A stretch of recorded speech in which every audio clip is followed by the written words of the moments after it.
ბოლოს აღზრდილი ვიყო, მაგაც მაო იმენა ტროლების ქარხანა ქონია. იმენა ვიცი რა ნაღდია.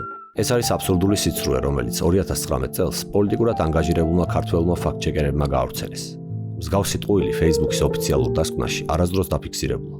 2025 წელს მარკ ცუკერბერგმა თავად ამხილა ფაქტ-ჩეკერების მიკერძოებული მიდგომები და მათი უკიდურესი არაობიექტურობა.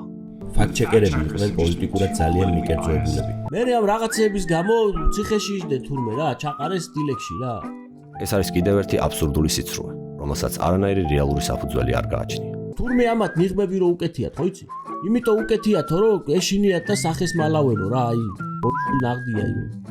ეს მცდარი წარმოდგენაა, რადგან რეალურად ნიღაბი პროექტის მარკეტინგული სტრატეგიის ნაწილს წარმოადგენს. კარჩი ახლობლის დედა მითხრა, ის არის პიცოლამისის ახლობელია რა და აგარი კრიმინალი ჩაიდინესო ამათმაო. იმენა მაგარიო. ეს არის მტკნარი სიცრუე, რომელსაც არანაირი სამართლებრივი და ლოგიკური საფუძველი არ გააჩნია. მსგავსი აბსურდული ბრალდებები კომიკურია.